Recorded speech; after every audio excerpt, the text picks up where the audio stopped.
Mr. Lennox, Here. Mr. Hagopian, Present. Mr. De Palma, Here. Mr. Lauer, Here. Mr. Renna, Here. Mr. Petty, Here. Ms. Masella, Mr. McIsaac, Here. Mr. Ferrara, and Chairwoman Ken. Okay, we have the minutes of the June 27th, 2024 meeting. Do I have a motion? I'll move it. Mr. Lauer?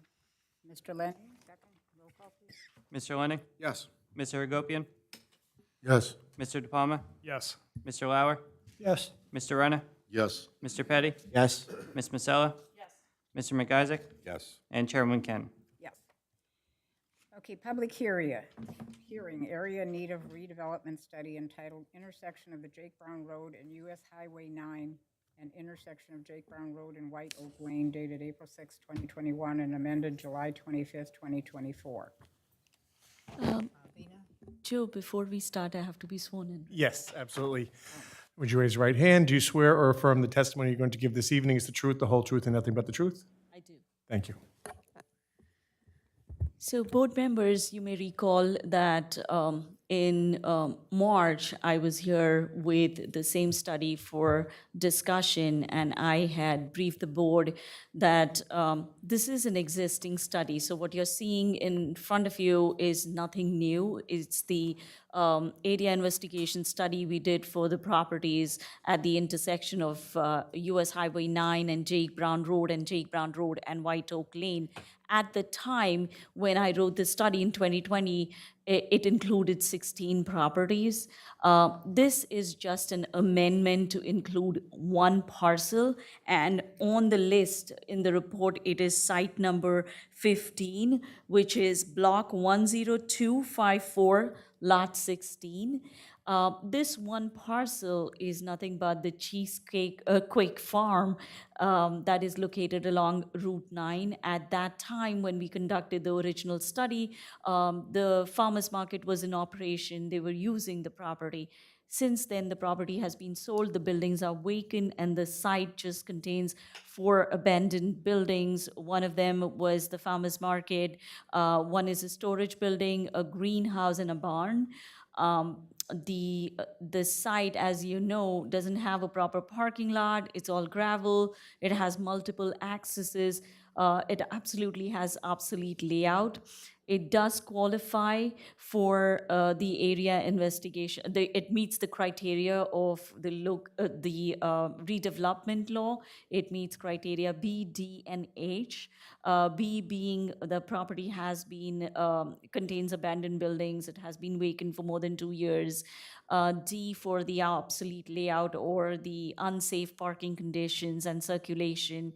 H, because this property is within the suburban planning area, very close to transit. There is a bus stop right at the intersection of Jake Brown Road and US 9. And also, the property is surrounded on all sides by the existing redevelopment area, so the inclusion of this property makes sense. The property is already zoned for commercial. The idea is that if this be included in the area investigation study, subsequently a plan be written for retail type of uses because it's right on Highway 9.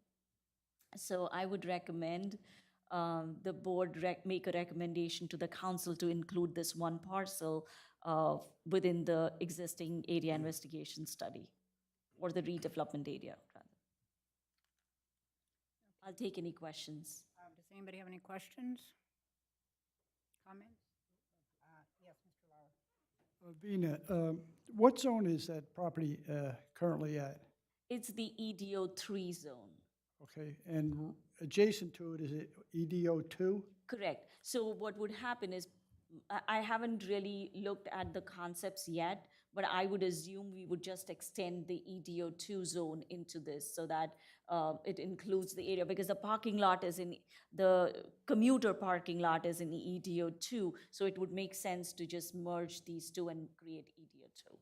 Thank you. Anybody else have any questions or comments? I just wonder what is the advantage of the redevelopment zone as opposed to just the regular, just zoning it? So one is the pilot.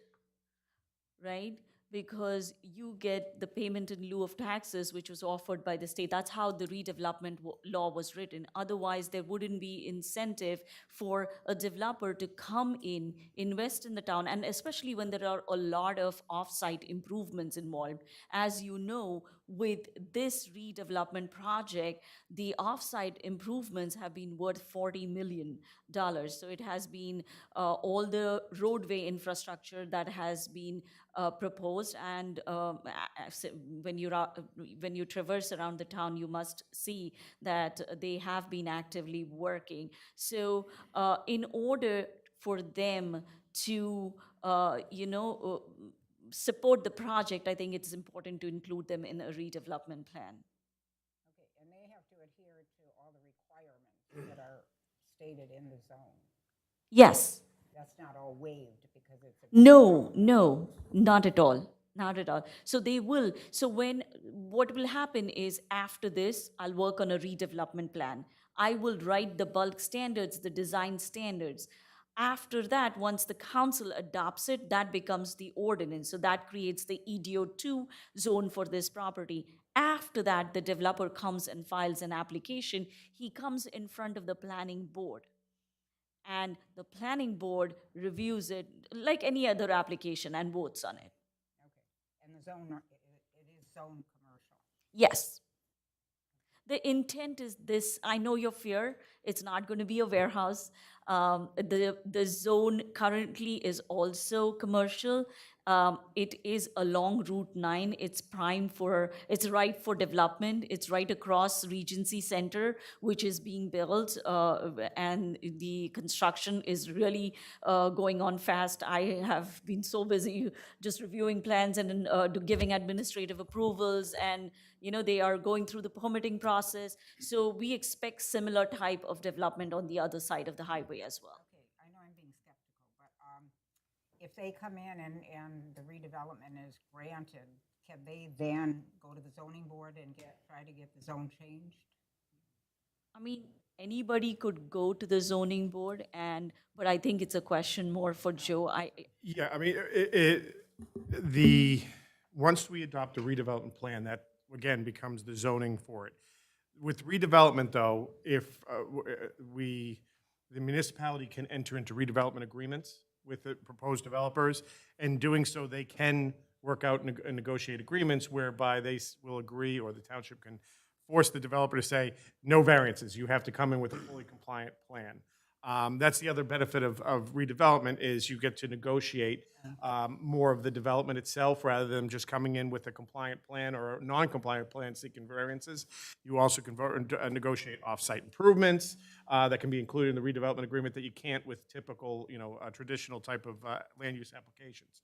So nothing, as Vina said, nothing can stop the person unless the developer comes in ahead of time saying, I want to be designated the redeveloper, I want to enter into a redevelopment agreement and potentially get a pilot.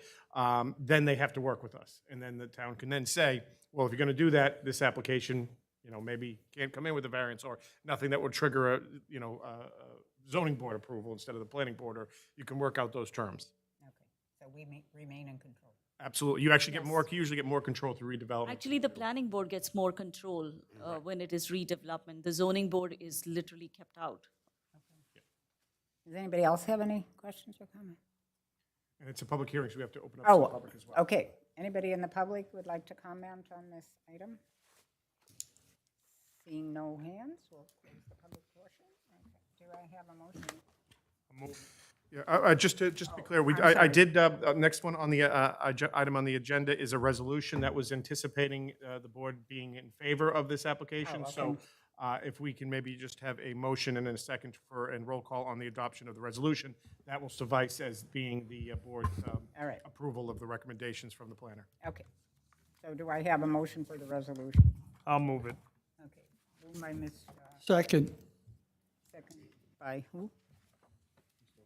Oh, Eddie, okay. Roll call, please. Mr. Lenning? Yes. Mr. Agopian? Yes. Mr. De Palma? Yes. Mr. Lauer? Yes. Mr. Renner? Yes. Mr. Petty? Yes. Ms. Masella? Yes. Mr. McIsaac? Yes. And Chairwoman Ken. Okay, yes.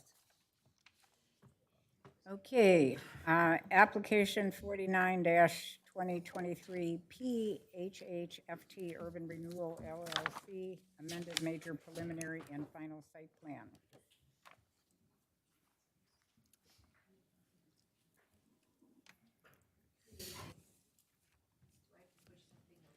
That's the The button. button, it'll turn green. You think? There it is. Yep.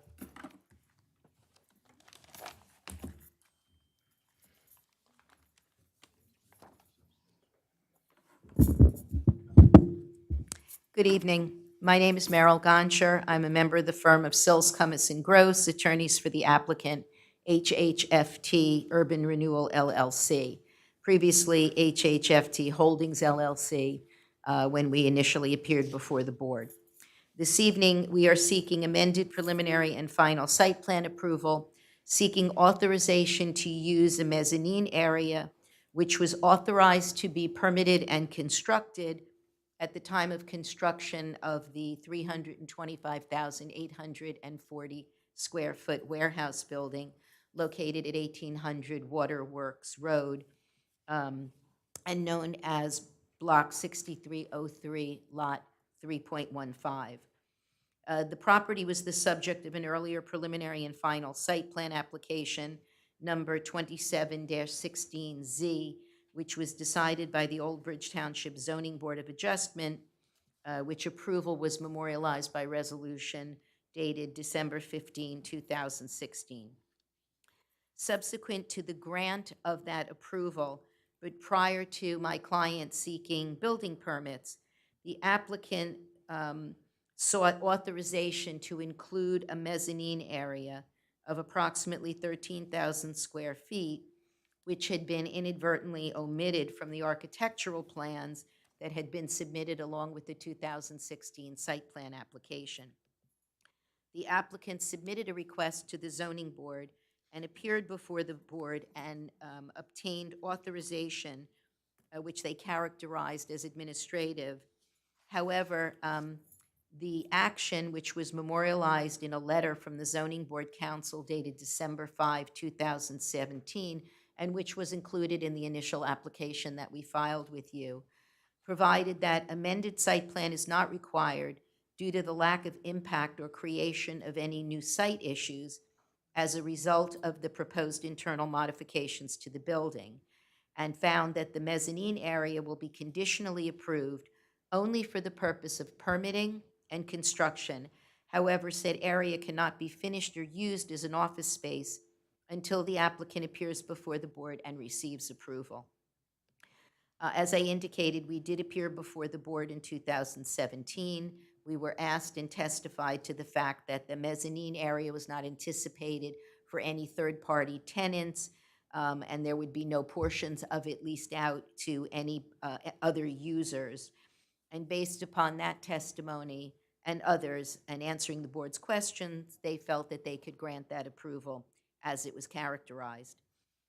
As I indicated, we did provide the letter from the zoning board attorney, which also identified that in addition to the mezzanine area, there would be stairwells leading up to it, a break room, and bathrooms, all in accordance with that anticipated area.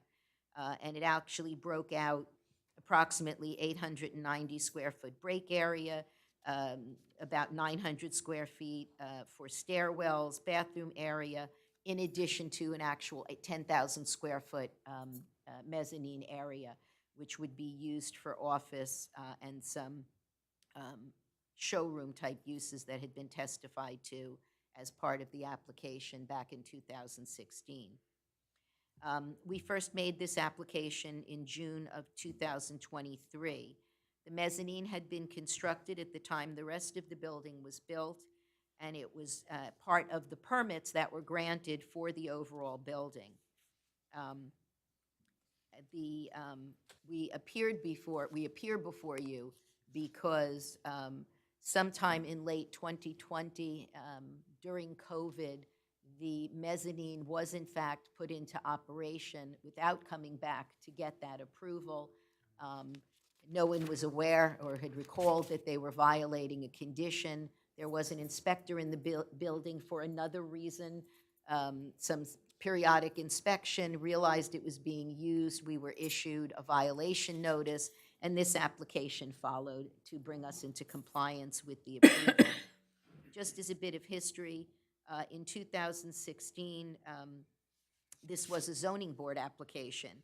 The premises, which total 45 acres, was then partly in the SD3 zone and partially in the EDO3 zone, and was made up of portions of lot 3.11 and 7 in block 6303. We had obtained a subdivision to create the current lot, but because of the fact that we were in two zones, we were at the zoning board because one of those zones permitted our use, which was warehouse and distribution. However, the other zone did not. And because it was a split lot, we were required to go to the zoning board. In addition, I think we exceeded the FAR standard in one of the zones, not the other, by 1/4 percentage point. We also needed some C variances. The height of the building exceeded what was the 45-foot that was permitted by 3 feet to 48 feet. And there were also some setback violations. Again, violations in one zone, but compliant in the other zone. Subsequent to the grant of the approval, I should say, when we came before the zoning board, we were in an area in need of redevelopment, but no plan had yet been adopted. And because of contract constraints, we moved ahead before the zoning board. Subsequent, however, the town did adopt a redevelopment plan, and as a result, none of the variances that were then required are now needed because we are compliant in all respects physically with the redevelopment plan requirements. And because it's all in one redevelopment plan area, we are no longer a split lot, and therefore we were able to come before this board because we no longer require any of the variances that had then been required and granted. At the time of that approval, we did get a waiver for the size of parking spaces. They are 9 by 18. The ordinance required 10 by 20. That is not changing. They're all built out. The approval as originally granted was for 171 parking spaces. Some of those were proposed to be built and others to be banked and built later. The client actually built all of them when they built the building, so there are 171 spaces. And fortunately, as we calculated and as your planner calculated it in her letter, we exceed the requirement for parking for the building, inclusive of the mezzanine area, which was previously authorized to be built and which we're now asking you to allow us to formally to use. And that includes, if I was looking back and I thought on our plans, the entire building had been calculated based at 1 per 5,000 for warehouse without breaking out the office. But we ran the calculation as well. If we include the higher parking requirement of 1 space for every 200 square feet for office, even with the mezzanine, we still exceed what's required under your ordinance. And that, as I said, agrees with what your planner had calculated. We had been before you to get waivers for completeness, which were granted, and we also have submitted an affidavit of publication and an affidavit of service indicating that we have served property owners and have published in the paper, and hopefully that's been reviewed and is in order for the board to have jurisdiction. I'm looking at you, but I don't know who reviews it. To make you feel. I believe Danny has reviewed that, and We're good? Thank you. Okay. With that, we had planned to bring our engineer, and he is with us, the same engineer who worked with us back in 2016. There's very little we think that is necessary to support this since we don't impact the exterior. However, there were some questions in the review letter, and so we also have brought with us the managing member of the applicant. So I'd like to call Henry, why don't you come up, we'll have you sworn, because he's in the best position to answer some of the questions that are related to operation. would you please raise your right hand? Do you swear or affirm the testimony you're going to give tonight is the truth, the whole truth, nothing but the truth? I do. Thank you. Could you state and spell your name for the record? Henry J. Gindy, Henry, middle initial J, Guindi. And I characterized you, it's an LLC, I characterized you as managing member of the applicant. Is that an accurate statement? Yes, it is. Okay. Very briefly, can you just describe what goes on at the site? You've been in operation now since, what, 2018? Yes. 19? Yes. So we're basically importers. We design merchandise, things that you buy every day, stuff like a Bed Bath & Beyond stores, dish racks, shower caddies, every daily use items. We design them, we design packaging in the offices, and we manufacture everything in China or in Brazil or in Turkey or any other country, and some in USA, and we bring it in to our warehouse, to store in our warehouse, and distribute it out to our retailers.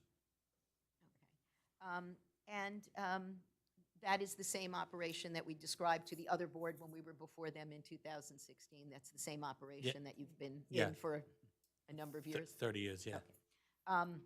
And can you describe for us how the mezzanine area is going to be used, how it is used? The mezzanine area is being used, going to be used primarily for a showroom, Zoom calls, display where we set up products to show the customers what the area looks like, set up for trade shows, and we take it, and we take it with us to trade shows. All right. There's no retail operation at the site? No one can come and purchase things off the No. street or? No, Okay. it's no retail for us.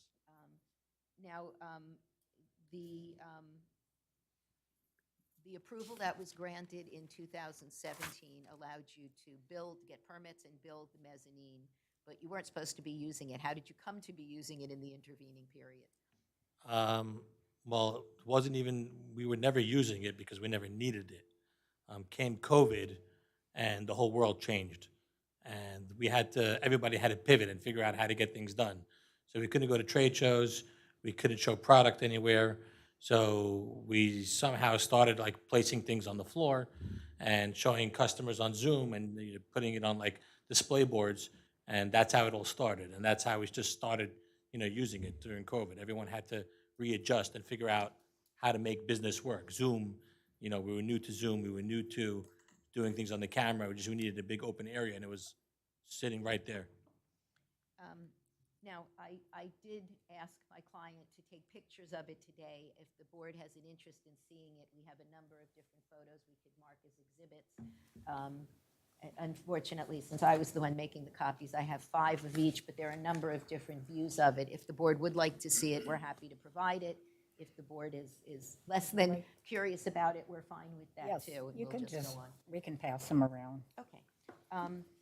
Why don't I do this then? I will, Do we want to mark them separately? Want to just mark them as one collection, or? I think I have 5. All pretty similar, so. Yeah, they're not that different.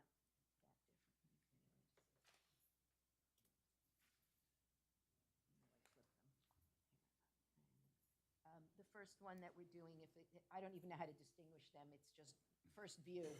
Well, that's what I say, maybe do we want to just mark them all as one Exhibit A, as Yeah. 5 photos or however number of photos they are of the mezzanine area, since it's hard to distinguish them separately? I'll be judicious and I'll give you 3 of them, so we're not here all day. Okay. Just trying to give you some different views of what since I made Henry climb around there taking pictures today, you should get some benefit from them.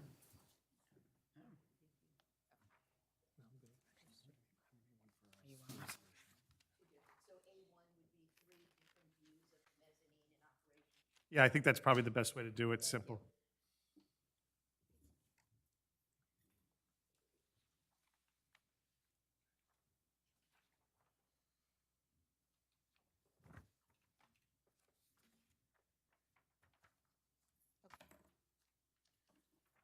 And, while you're looking, I won't talk.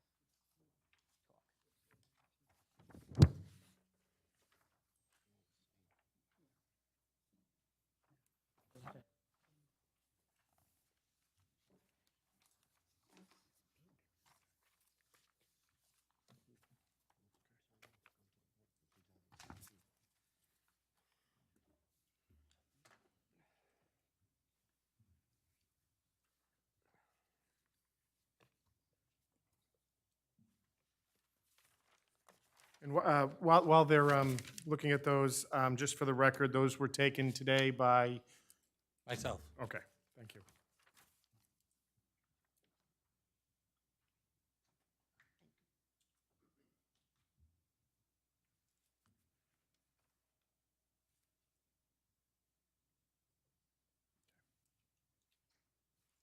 I know council's writing, so you let me, I don't know if you need to take notes, so I would. Yeah, I'm good, thank you, I appreciate that. And just to confirm, since I don't offer testimony, was I accurate in my description of how the inspector came to be in the office and you received a violation notice? Yeah, that's perfectly correct.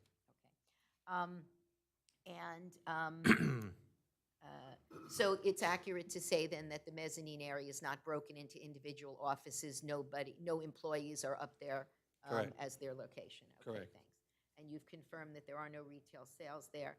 One of the other questions that was asked in the review letter has to do with the number of employees. I think we were quoted as saying that at the time of the 2016 hearings, we had anticipated 50 to 55 employees. Do we have more employees on the site now? We have about 80 at site at any given time. And that. A total.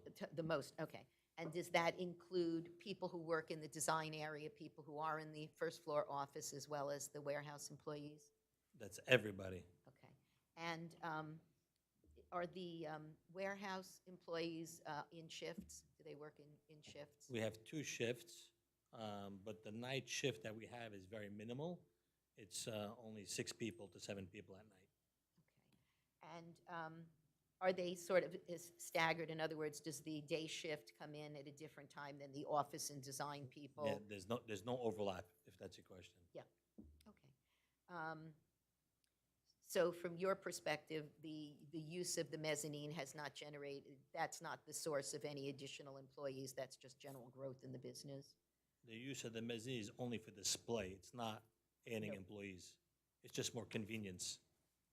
Otherwise, you'd have to set it up in a part of the warehouse, basically, to. And it'll be in the way, it'll be dirty, That's all we have for this witness. Okay. Does anybody, Arvina, did you want to comment? Can you go over some of the questions that were in the memo? I believe there was a question related to employees. That's what he had just described. I missed that. Oh, I'm sorry. His testimony was that there are about 80 is the total number of employees that Are on there site. are. The total, The total number of employees that can be at site, total. But I believe your original testimony at that time was, 50 to 55. so does that mean your employees have increased, or the building has a capacity to have 80 employees? How many employees do you have right now? We have about 80, over 80. Okay. And the reason why is because we grew. When we took the building, we anticipated growth. So, and I know the township wanted us to come to the town so that we could bring more employment too. So may I ask you this, because I was going through the previous resolutions, and what I noticed is your engineer had testified at that time that there was a sales showroom area that was approved when you went in front of the board the first time. Is that correct? So the showroom was not really created for COVID. It was already there in the building. Is that correct? No. We did testify that there was approximately 15,000 square feet that would be used for office and showroom. Okay. But the office was separately shown on the site plan, and the contemplation would be if they had a showroom, it would be it would be in the warehouse. Okay. They Okay. had not started doing that.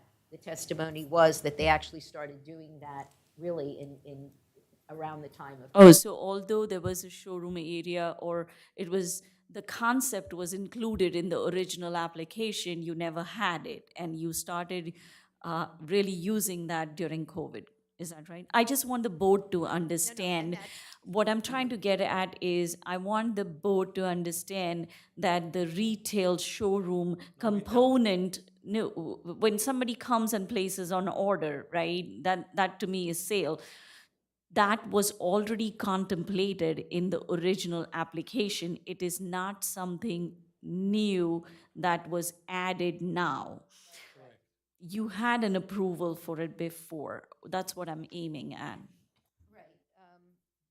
The language was, and I'm reading from page 52 of a transcript of a November 3, 2016 hearing, which said, we have space that, we have an office area which will probably be 10 to 15,000 square feet. We have a studio for pictures, we have product film team, we have a design team, we have a sales force, and I think they actually used the terms showroom as well.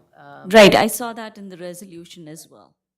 So I want the board to understand that because usually the increase in employee or even the showroom would add to the parking requirement. But when we review a warehouse type of facility, when we did Segme projects or when we did Kennedy International, we use the one space for 5,000 square feet as the parking ratio. It is inclusive of any office space that would be within the warehouse. Typically, we assume that 10% of the warehouse takes up the office space, but now I'm noticing that the plans we wrote for Segme, they're coming back for administrative approval because they don't need so much office space, they need more of warehousing space, and I've been issuing administrative approvals. I think similar is the case here. When they came in originally, they had a smaller office space. Now there is a need for a larger office. As long as it's within the confines of the warehouse building and it's within the square footage, it does not impact the parking or the traffic count. And I think your numbers are spot on, because I think under the ITE, the Institute of Yes. Traffic Engineers, that they assume for every warehouse, there'll be between 7 and 10%. That is correct. office. Right. And actually, we are still, even with, although the mezzanine is not office per se and was always contemplated in this manner, 10% would be 32,500 of warehouse using a 10%, and we are still only in the 20s, Right, that is low correct. 20s, right? I have no further questions. Anybody have any questions? Yeah, I just want to know, since your showroom is going to be upstairs where your clientele will be coming, does that have handicap accessibility Yes, it for your does. clientele to go Does. up to the showroom? There's an There's elevator. an elevator. Okay. That was part of the initial plan as well. I don't want to cut off anybody. We do have our engineer here just to confirm for the record that there are no exterior changes. So if there are other questions you have about the site itself, our engineer would be able to answer those. Does anybody else have any questions? Not necessary. I think we're, Well, public. we can stipulate then that we are not making any changes rather than having Mr. Bouchard. Okay, is there anyone from the public that has any questions or comments? Seeing no hands, we'll close the public portion. Okay, and we will not present, sorry, Tom, we will we will not, but as I said, we can stipulate that this is the only, we're not making any physical changes since it's there already, and if there are no changes to the exterior, that would implicate site considerations. Thank you. Do you want to sum it up? Absolutely. So a motion in favor of granting the application will grant amended site plan approval, which will allow for compliance with the zoning board's conditions of approval, granting the board's approval for use of the mezzanine area that has been previously approved to be constructed, and the uses in there previously approved by the zoning board and now compliant with the redevelopment plan. There are no variances or design waivers required in connection with this application. Any variances and design waivers have already been previously granted by the zoning board in connection with the underlying approval. And there are no specific conditions that have been identified other than the stipulations that have been set forth by the applicant and the standard conditions of approval, including compliance with the board professionals' reports. Okay, Chairman, I have a question. There's no more testimony? no, I don't believe so. You don't have any more testimony. Well, right? we have our engineer Oh. with us if you had any No, questions, but I didn't know we were up to this point right now, but I want to thank Henry. I don't want to mess up your last name, because Wednesday I went out to the site, and he took me on a nice tour of the building. So I just want to thank you for that. Thank you for coming. Okay, so have you've completed your, We would simply ask that you grant us the authorization to continue using the mezzanine area. so anybody have any more questions or comments? All right, if not, then we can go ahead and make a motion. Okay, is there a motion to approve? Motion to approve. Okay, I'll second it. okay, roll call, please. Mr. Lenning? Yes. Mr. Agopian? Yes. Mr. De Palma? Yes. Mr. Lauer? Yes, Mr. Renner? Yes. Mr. Petty? Yes. Ms. Masella? Yes. Mr. McIsaac? Yes. And Chairwoman Ken. Yes. Thank you so much. Okay, Thank you. so are we going to see you again, or that's it? I said, what are they doing Not on back here? this. They were here before. Thank you so much. All right, good luck. Thank you. So we stipulated what his testimony is going to be.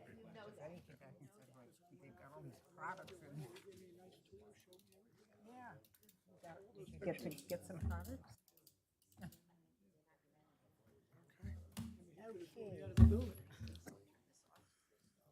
Is there any other business? Nina, do you have anything else you want to talk to us about? No, nothing at this time. Thank you. No? Nope. Okay, then I'll just direct over to the public. Yes, we have any general public comments. Are there any general public comments? Yes? Do you want to come up? You have to.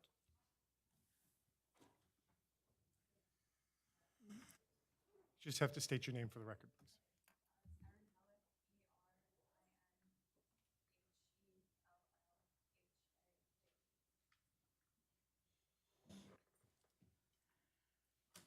They're going to fix your microphone. Thank you. I'm sorry, I just have a question about when you anticipate the warehouse project to be completed. Can you speak a little louder? Which warehouse project? The one on Jake Brown Road and White Oak Lane. That's behind the. Do you have any information on when the, So there are multiple buildings. There are almost 9 buildings. The entire project probably 5 to 7 years. Okay. Was it anticipated that it was going to be done sooner, or no? This was. No, I think they are on schedule because it was going to be phased out. So Glenwood Country Club site, the buildings, there's construction going on. I think they already have a tenant for one of the warehouse buildings. The other 3 are under construction. Jake Brown Road South, the warehouse is complete. They're doing their final work, and permitting is still on. But I think the overall project would be 5 to 7 years. And I'm sorry if this is a naive question, but who was this approved by? Was it the planning board, or was it? Madam Chair, this was a redevelopment project, so the final approval goes to the planning board, but it's the design, redevelopment agreements, redevelopment plans, that was developed by the redevelopment agency as well, and has to be approved by the governing body. So it actually went through 3 different public bodies before it got final approval. But the final site plan approval showing that it's compliant with what the redevelopment plan that was adopted and negotiated was by this board. Okay. I'm a student at just for context, I'm sorry, I'm a student at Middlesex, and I'm doing a project, I'm a journalism student, and doing a project on the warehouse project in Old Bridge, the redevelopment of a lot of the farmland, and that is what I was questioning about, so. Yes, I mean, if you have any questions on the process, I'm happy to answer. In general, this was a redevelopment project. So redevelopment projects start with what we kind of just saw a little earlier today.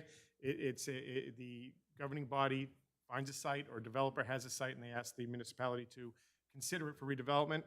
It goes to the planning board to do a preliminary investigation as to whether it meets the criteria, whether it qualifies as redevelopment. The planner does the investigation, makes a presentation to the board. The board then either agrees or disagrees with the planner's recommendation, makes a recommendation itself to the governing body as to declare it redevelopment. Once it's declared redevelopment, then it falls under the redevelopment law, which means either the planning board, depending on the municipality, the planning board, the governing body, or the redevelopment agency then develops a redevelopment plan, which is now the new zoning for the site. So it takes over whatever the underlying zoning was, and now that's what the developer or property owner has to comply with. So that took place. That gets adopted, it gets introduced by the governing body, goes to the planning board for consistency review and comment, then goes back to the governing body for final adoption. Once that's in place, then the municipality can negotiate redevelopment agreements, which, as you might have heard me speaking earlier, allows for some off-site improvements, other amenities to the township, including potential pilots. And then when the developer's ready to actually come and develop, they come before the planning board with their site plan application that is compliant with the redevelopment plan now, not the underlying zoning. Okay. Can I ask how you feel this will affect like traffic in the area with? Well, that was already, it was discussed in depth at the public hearings on the applications. It's not really appropriate for the board to discuss an application that's not on for the public hearing before at the time. But if you want to, we have videos and of all that where traffic was very much discussed. Okay. And the board considered traffic engineers, our traffic engineer reviewing their reports as to what impact, and we made them go back quite a few times to make amendments and further expand their traffic studies as well during those public hearings. So I think the best way to get that information would be going back and looking through the minutes and the video of those hearings. Okay. Thank you very much. And you could always sit in on all these meetings, you know, they're open to the public, and you see how it works, and it's a long process, takes years, you know, to get to a point where they're putting a shovel in the ground, you know, all those approvals and all the different departments where it goes to in the state, and so, you know, you're always welcome to sit in. Okay. Thank All you right. very much. Or you can watch us on TV. On TV? Where would I be able to find it? I'm so sorry. We're on channel 15. 15, and they rebroadcast. YouTube as well. Oh, and on YouTube, yeah. I only had a month to do this. I'm sorry. I understand it's taking years to do the project. Thank you very much for Okay. answering my questions. I'll make sure to go back and would any of you be able to answer some or provide some comment through email about the project or not necessarily? Or this, I guess, all of them, the warehouses behind Dunwood are mostly what I'm concerned about. To all, I'm part of the governing body, so I'm a councilman. Okay. We could talk after this, and you can send me an email. I really appreciate that. Thank you. Thank you. Yes. Thank you. Thank you so much for helping me. Okay, thank you for coming. Thank you. Okay, so we had a motion to adjourn, right? No, Oh. now that we have to do that. Oh, okay. You're finished, right? Yes, yes, sorry. All right, do we have a motion to adjourn? Motion. Okay, roll call? All in favor? Aye. Yes. Aye. All right. See you next month. Right.